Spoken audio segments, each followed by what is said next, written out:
Welcome to Garrett's Garage, the funnest automotive channel in just about everywhere. Today, we're taking a look at my 51 Oldsmobile Rocket 88. I have a 6-volt charger connected to the battery because I have the doors open and there's no way to turn off the dome light without opening it and removing the bulb. This car doesn't run very good, and it's been trying to tell me what the problem is.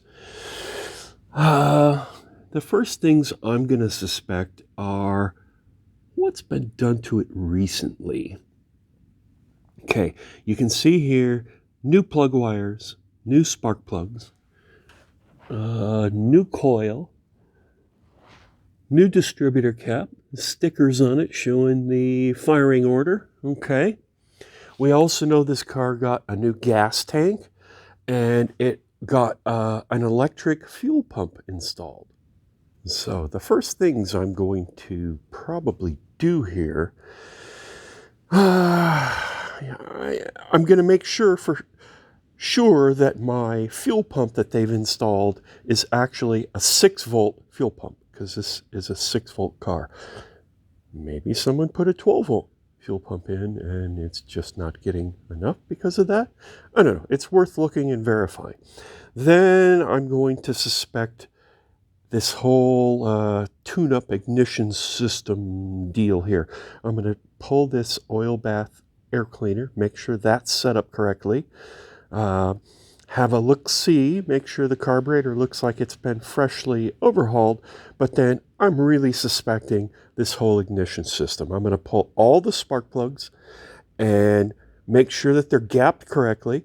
I'm going to make sure that the distributor is installed correctly and that these plug wires are all going where they're supposed to go, that the firing order is correct, that they didn't crisscross a couple of them here or there. Make sure that the inside of the distributor is done the right way. So basically, I'm going to pull off this whole tune-up kit that they did and reinstall it later after I've done a compression check. I think a compression check on this would be prudent because I don't know what condition the valves are in or anything. So I'm going to do a compression check and then reinstall this ignition system with an eye towards accuracy, and then I might even put in new gaskets on the valve covers because I'm going to be taking those off to make sure I know when I'm at exact TDC, top dead center. But first, I'm going to have a look-see here and see if I can address an issue that makes the drivability of this car a little troubling. So you might notice that it's got a beautiful horn with that globe sort of a logo here. But there's no shift lever. Shift lever is broken off. And that makes it very difficult to change gears in this car, as you can imagine. You have to use your fingertip and pull the lever forward and then grab the whole collar here, I guess is what it's called. Anyway, you have to grab that whole thing and move it, and it's very difficult. So I'm looking around in the car, just thinking about using like anything to extend on here. Problem is, it's got a full-on thingamajig stuck in there. But then I'm digging around, and I actually found the remains of that lever in the trunk of the car. So I found this in the trunk, which is the piece that goes on here, just about like that. So there's no knob. I have to add my own knob, but now how do I go about attaching that on there and I came up with this collar here, which just tightly fits over, and then I'll be able to insert this. It just perfectly tightly fits, and I'll fill it with JB Weld and make sure it's aligned just right and see if I can get this collared epoxied lever to adhere good enough to make it where I can shift easily again. We'll let that cure a little bit longer. That's good. And meanwhile, I have my fireplace going, and look at that thing. Yeah. And we go over here, and look at that. Nice.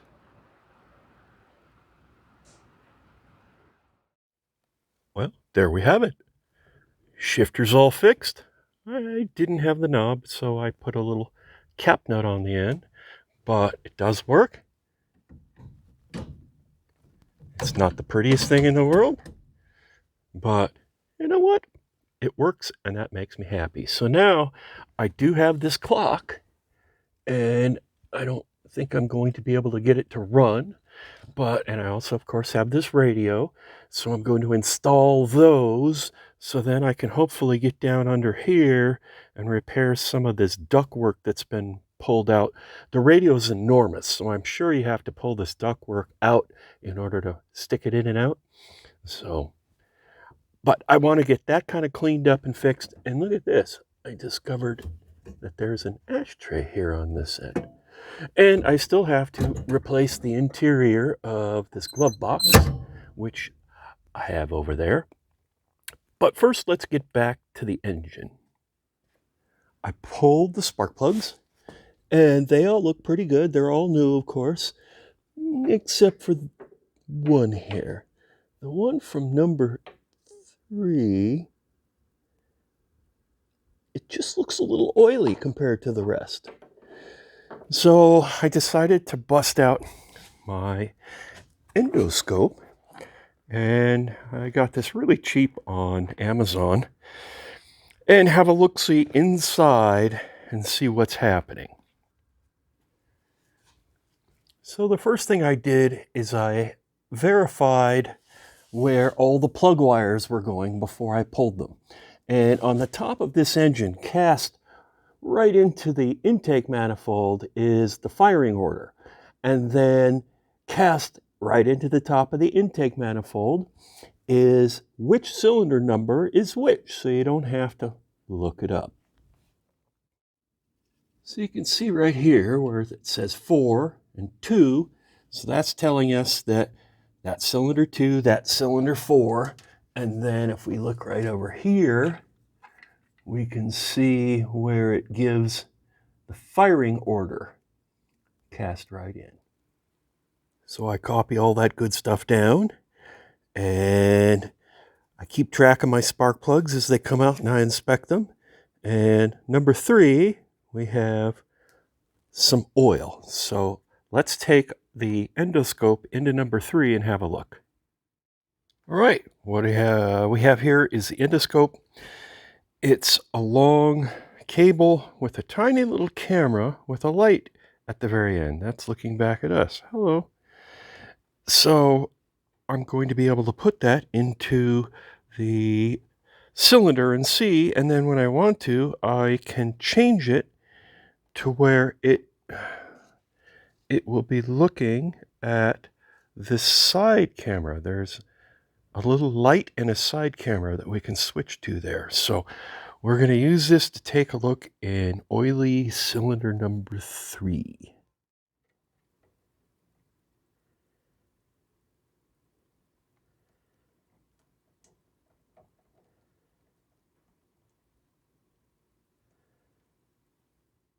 Oh yeah,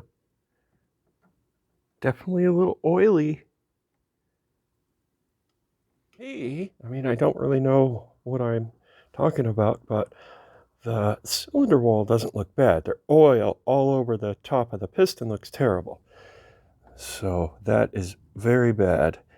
And you can see, I can't quite get it here, but at the top around the valves, you can see oil, of course, all over that as well. So I'm going to say number 3 is going to be an issue, but let's go ahead and do a regular compression test.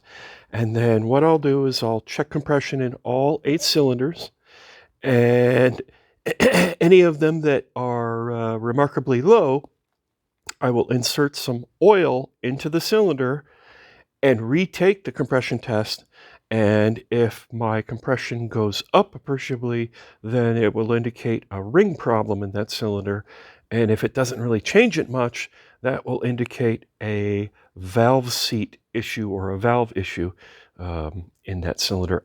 I'm guessing it's going to have valve issues because this is a pre-leaded gas car, and I don't know if this has ever had valve work done. And if it's never had a valve job to make it work with unleaded gasoline, then its valve seats are going to be destroyed from using unleaded gas, unless someone's used lead additive through its whole life, which I highly doubt.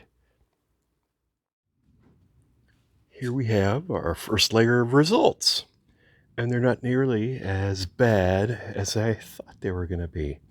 The driver side bank, it has a couple low ones. The one with the oil, amazingly, is not the worst one. At 101, it's number 5 at 85 that's the worst. 112, 115, this side, they're all pretty good. Again, number 6 is kind of low for the whole, I figured since my highest one is 119, to be within reasonably acceptable spread, that nothing else should be below 100, something like that. I know I'm stretching it a little bit, but 119 to 100 I'm figuring is reasonable. And you may disagree, but so now I'm going to go ahead and throw some oil in number 5 and retest it and see what that tells me about the damage. And in order to do that, I have this little oil with a spout thing on it, and it's got a couple of tablespoons in it, or teaspoons in it, and I'm going to put about half of it into 5 and retest it, and then I'm going to put about half of it into 3 and retest it, and I'm guessing 3 is not going to change because it's already got plenty of oil in it, but let's see what happens when I do that to these two. Well, that's pretty definitive. Before the oil, 85 pounds, my weakest member. After a little bit of oil, 119, right at the very top of everybody else. I'm going to go ahead and try 3 right now, but we'll see. I'm thinking this might be a trend. There it is. 119. So we have deteriorating rings, if the old farmers are right. Not the end of the world. Worn rings, it'll still drive, it just won't be quite as powerful, and maybe it'll pollute a little more. I'm guessing if you like this channel, you're not that worried about that. So, before I put this all back together, I'm going to crack open the distributor, have a look and see what they have under the cap. But so far, everything I've checked out, it's checked out fine, except for how they had all of the spark plug cables were labeled wrong, which made me immediately think I had found something fabulous. Oh, here's the problem. And it was just, they were labeled crazy, but they all went right where they were supposed to go. All right, so here we're going to pop into the distributor here, and it's got a clip down the front, like right here. And it's got the same thing on the back here. So I'm going to pop the back one because it's a little bit harder to get to. Here we go. And now I'm going to pop the front one. Okay. And let's pull off the cap and see what we have. Well, that looks pretty nice. The rotor is clean and fresh and new, and if you look closely, you can see that it's an electronic ignition. There's no points, no condenser. So someone has converted this to electronic ignition, and hopefully they did it correctly and did it 6 volt. I guess if they put in a 12 volt system, it wouldn't work at all, I would assume. But that all looks good. The inside of the cap looked wonderful. It's just these crazy labels. They have it like labeled 6, and then the line that comes off of 6 says 8, and it's just crazy. I really thought I found something there. Okay, well, all looks good. Really wanted to find a smoking gun. I did repair a few vacuum leaks that I found here and there where there was some old, where, people had added a piece of rubber where from the factory it was a metal line and the rubber had deteriorated. So I did replace and repair a couple of those kind of leaks. So I'm going to go ahead and put all this back together and take this bad boy for a drive and see if it still runs terrible. And if it does, then we're going to dig into the carburetor. Thanks for watching.